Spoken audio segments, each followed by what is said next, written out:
อืมมาหอดหน้าทุกคนเนาะมาล่อพวกนี้มาพอเถียงเฒ่าแก่เข็มพอดเนาะเฒ่าแก่ส่วนยางนี่ว่ารีวิวเบิ่งอะส่วนยางเพิ่นนี่แล้วนี่เถียงหน้าเพิ่นเนาะอ่ามีหยังแน่นี่โอ้มีมีไว้แล้วลมตู้เย็นอยู่ที่อันนี้อ่างน้ำเนาะโอ้มีน้ำเนาะสะดวกสบายเนาะเอ้ามีได้มียังครบสุดเลยมันคือบ่มีไฟฟ้ามึงเอาไฟฟ้าใส่ต่อโซลาร์เซลล์เลยทุกคนเลยมันใส่ระบบโซลาร์เซลล์เนี่ยมีน้ำได้คักแน่นี่ป้ารีวิวสวนเพิ่นผู้นี่สวนเรือเถียงนาเนาะทุกคนเนาะมีเบิดเนาะเครื่องปลูกมีได้บ่ใช้ไฟฟ้าเนาะบ่ใช้ไฟฟ้าเฮือนใช้ไฟฟ้าได้นะเปิดออกได้นี่แสงอาทิตย์บ่แสงอาทิตย์นี่อยู่หลังคาพุ่นบ่นี่จะถ่ายเบิ่งซ้ายไว้ติซ้ายไปทางใดต่อกูเทิงเนาะใช้แผ่นซ้ายโซลาร์เซลล์เปิดนี่ครับถ้าตัวได้นี่แดดออกเลยซ้ำเฮือนคนเด้ทุกคนเด้อซ้ำคืออยู่ในบ้านเนาะโอ้มีห้องน้ำเนาะห้องน้ำคอกเป็ดคอกไก่โอ้คักอีหลีนี่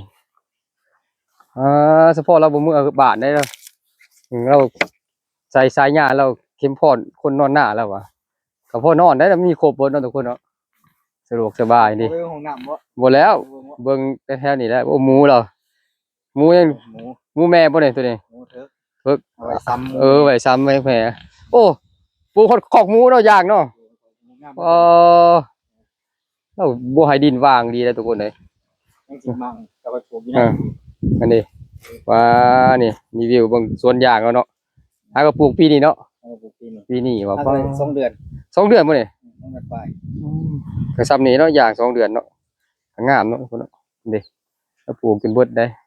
แต่เก่ามันเป็นหน้าเนาะเป็นไหนาโอ้มีกกกล้วยเนาะโอ้มีกกกล้วยมีผักมีทาไปอยากได้ผัก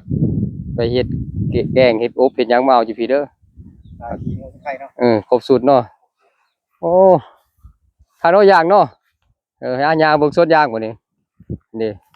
เราใส่สูตรตามเขาบอกกันนี่เขาว่าปลูกยางแล้วก็ปลูกกกล้วยใส่น้ำเพื่อหาหยังมันซุ่มมันซุ่มเนาะหากเดี๋ยวนี้มันอยากซุ่มโพดเนาะเห็นช่วงหนึงถ่ายรูปลงเฟซนะว่าน้ำท่วมยางแต่เลยว่าอัดไว้ว่ามันจะบ่ได้โพดอัดไว้คือบ่อัดไว้จ้ะโอ้หล่อ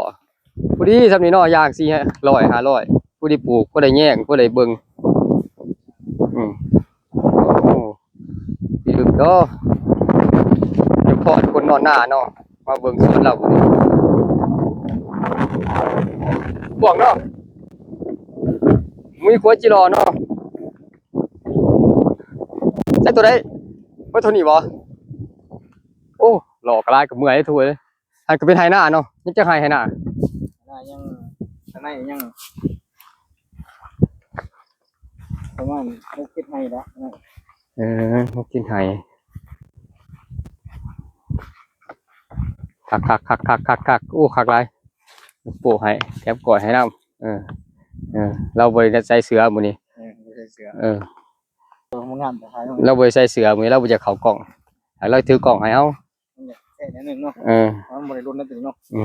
นี่เป็นนี่แล้วตัวนี้ฮะมันเป็นหยังมันธรรมดาอยู่เนาะมันบวมปานใดนี่เราย่างแล้วตายเนาะ2-3 มื้อนี่ฝนตกทุกคนเลยฝนตกใส่น้ำมันก็ท่วมเนาะท่วมยามแรงมาเฮาก็มาขวดนี่ออกจักหน่อยเนาะ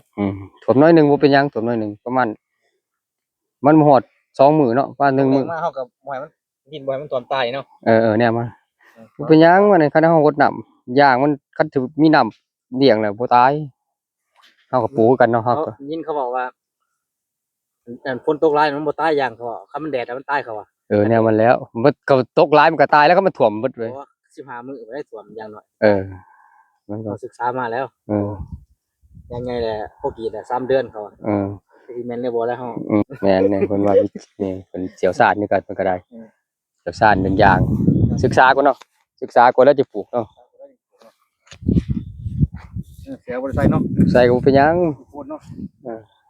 มันลีออกมันนั่นน่ะน นี่เป็นเสกเพิ่นกวดกาตลอดได้มวยขาดนี่ หญ้ายังหลายอยู่ หยังล่ะโอ้ซาวนี้ลายหญ้าหลายโอ้ไข่มันมีแล้ว เพราะว่ามันฝนตกดุนะ ก็ซ้ำนี่แล้วหญ้ามันก็มีซ้ำนี่นะบ่มีหญ้ามีหยังก็บ่เป็นได้อย่างก็บ่ บ่ได้อนามัยมันมีเวลาเฮ็ดมันมีเวลาเฮ็ดมันเปื้อน นี่โอ้คัก มือที่ทางนี้เนาะเอามืองามเลยเอาเลย เพิ่นจะยากเพิ่นเนาะอยากโปรโมทยากเพิ่นอีกนี่แต่เดี๋ยวงามเลยเพิ่นว่า เสื้อซับกับนิบเหนียวเลยนะ เออ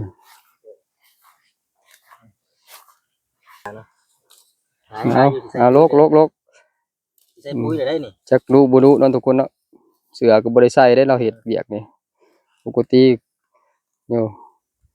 เฮ็ดเวียกใส่เสื้อกันหญ้าแล้วเราแก้เสื้อซะเลยนี่ โอเคเนาะ อืม ต้นแดดต้นฝน อืม ยังไง อ่ะ แก้ไม่ เบิดเท่านี้แหละเนาะรีวิวสวน นี่ เฒ่าแก่เข้มพรคนนอนหน้าเนาะ ยางได้ไหมนี่ ฮะ บวมยังนี่มันเป็นเรื่อง